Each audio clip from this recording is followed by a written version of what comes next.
Hey, this is Chris with Hacking Your Leadership. On today's discussion on employee engagement, I kind of want to go back to the basics on some things when it comes to actually defining employee engagement. Because there's if you Google search employee engagement, you'll find a lot of talk about how it's on the rise or it's on the retraction, that we're at a 10-year low. Like there's a lot of that can be said by a lot of different organizations on what it means to engage employees. And a lot of that is kind of written through the lens of what makes it look best for us. And if you are a news organization, you're trying to make it look like employee engagement is down, and you're trying to have like this clickbaity headline, you'll define it in a way that allows you to do that. And if you are trying to make it seem like your employee engagement is up from your organization, you'll find a way to define it in a way that looks good for your organization.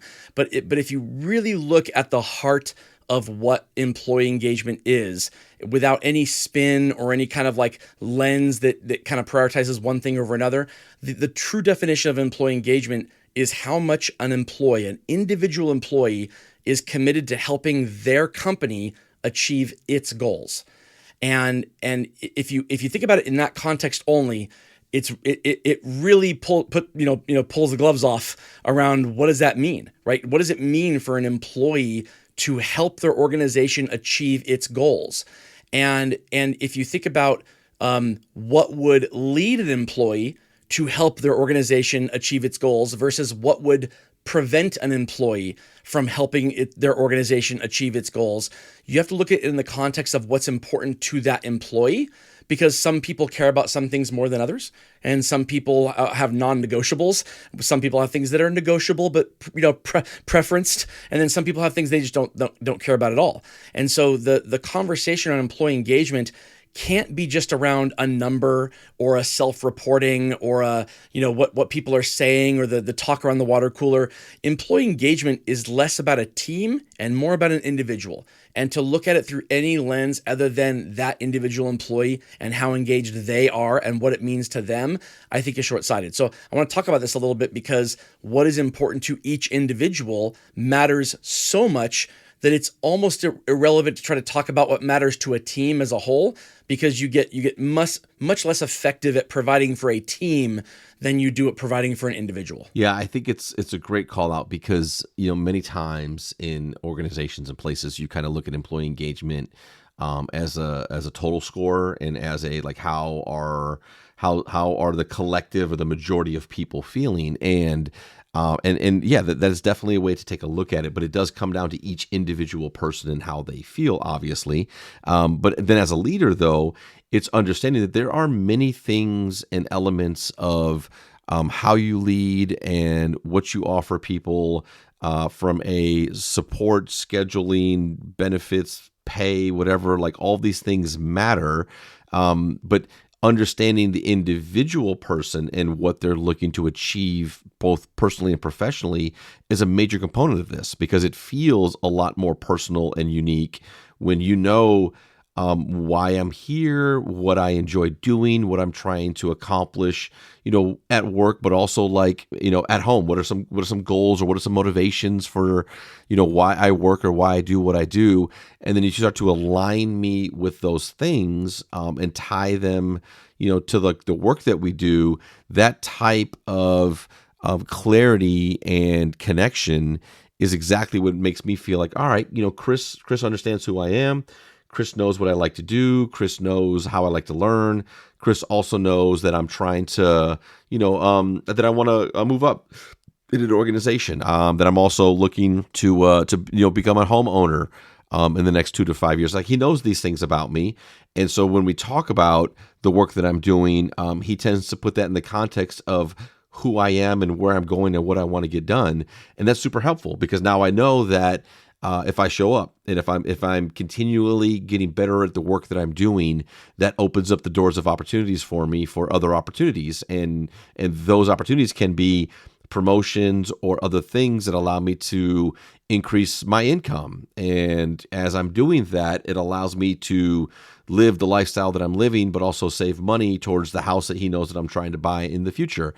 But Chris also knows that I like to learn in a way where I get to watch somebody do something and then try it myself. I'm not really great at learning through books or computer modules. I'll take them in, but my best way of learning is through actual experience and observation.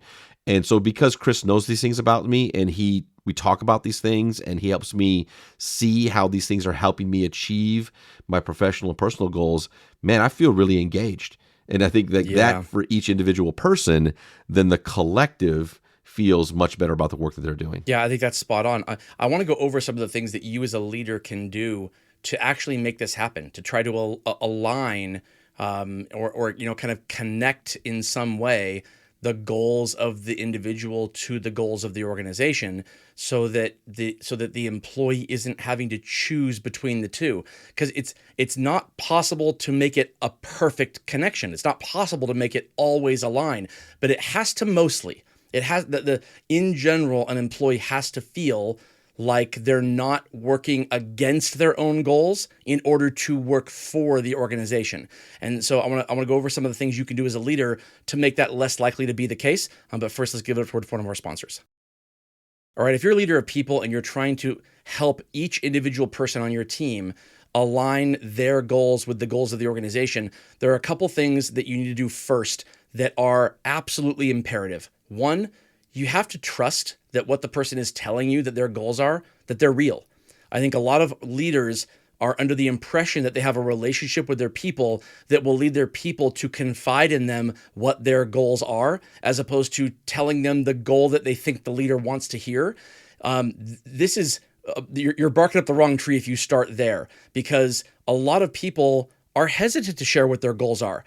It's a very personal thing to share what your long-term goals are, especially if as an employee, you believe that your long-term goals don't align with the organizational goals. And therefore, by articulating them, you're almost letting the leader know that you're not here for them, you're here for you. But at the end of the day, you are here for you as an employee. Every employee is there for themselves, as is that leader who you're talking to. And so the conversation has to start with a level of honesty that says that I might not be able to help you get all of your goals. As a leader, I have my responsibilities and my goals that I have to do also. And there are limitations to what we can do to help you achieve those goals. But I'll be straight with you about what those things are. I'm going to be honest with you about what the things are that I can do. And if I can do it, believe me, you will see action from me that shows that I'm committed to helping you achieve those goals. And if it looks like I'm not committed, it means that doing this thing to help you achieve your goal is going against the goals of the organization, which as a leader, I can't do. But again, you're not going to feel stabbed in the back by it. I'm going to be straightforward with you about what we can do and what we can't do and what your responsibilities are, so that when you see that effort from me, you can rely on the fact that it is coming from a good place, that I'm not trying to manipulate the situation. I'm genuinely trying to help you in the context of what you know I can do and what you already know I can't do. And it's when leaders don't start out this place and they try to make it look like, hey, my job as a leader is to be committed to your goals no matter what that looks like.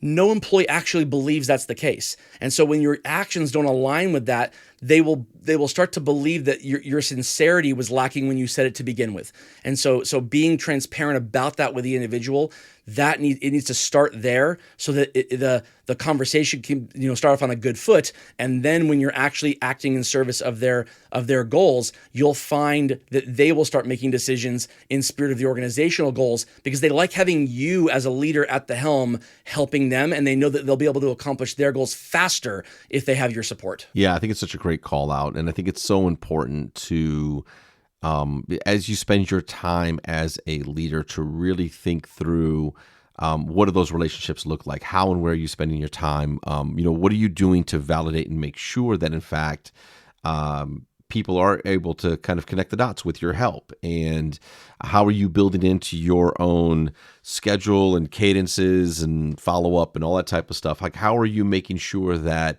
these conversations don't just happen randomly, or maybe the once every quarter, or half a year, mid-year, like to truly build what you're talking about and making sure that exists within a team. You have to have a very consistent cadence of checking in and making sure and following up, because also people's goals change, and their priorities change, and something can happen in life, or something can be going on that then they have to prioritize something different than maybe what you discussed a month or 2 months or a couple of weeks ago. And so staying attuned to some of those things, and keeping those relationships in a space where people feel like they can share with you if something is going on, or if they have to change a goal or pivot something.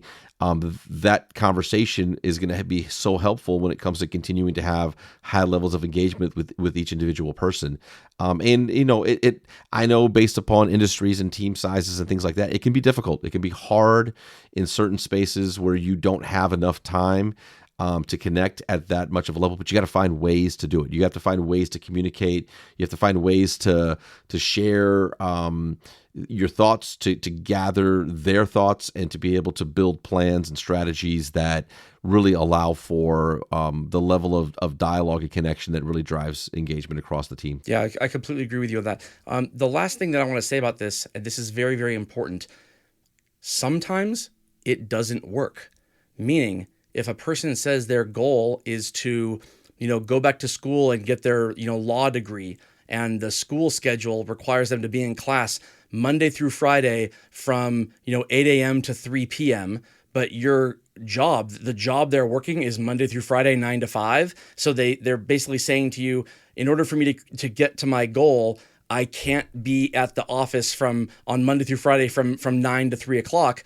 If there's no way to do that, then the way to align what you can do as a leader to that individual employee's goals might be, this is the wrong job for you. Let me help you. Let me talk to my network, and if I know people that work in organizations that have a schedule that allows you to work from home, or to work from work in the evenings instead, or to work on a different time zone schedule so that you can accomplish that. Let me do what I can do, but to try to shoehorn the two together when it's not possible will lead to more problems than you're trying to solve to begin with. And so it's okay to admit that the two goals are impossible to align while accomplishing both at the same time. You're doing a better service for that employee by being upfront and honest with them about that situation than you would be by trying to say that, regardless of what our goals are and what your goals are, there's a way to make this happen. There isn't always a way to make that happen. Usually there is, but sometimes there isn't.